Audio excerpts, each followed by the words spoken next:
Okay, for the next exercise, atomic push-up class, yung una, modified. So, meaning, bababa yung knees sa floor, tapos, mag-extend yung legs. Pakita ko mamaya. Tapos, yung second level, yung floor. Kumbaga, atomic push-up with your body resting very, mabilis lang sa floor. Tapos, angat ulit. Tapos yung advanced level, yung usual push-up na naka-straight yung legs. So this is the beginner level. Okay. So di ba ginawa natin kanina yung knee tucks, ganon. Pero this one, atomic push-ups. Okay. So from here, you bring your knees in. Okay.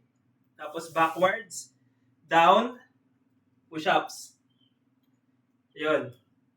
Nakuha. Tapos, knees in again, backwards, knees down, push-ups. Don't forget, wag nakataas yung puwet na ganun ha, ganito, no.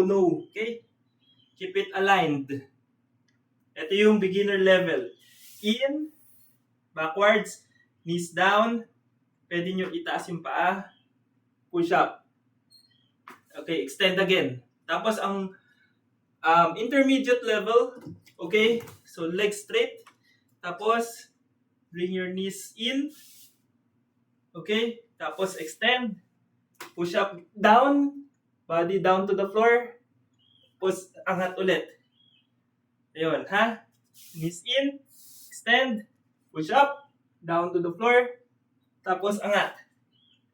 Tapos, yung advanced level, straight. So, ganun lang.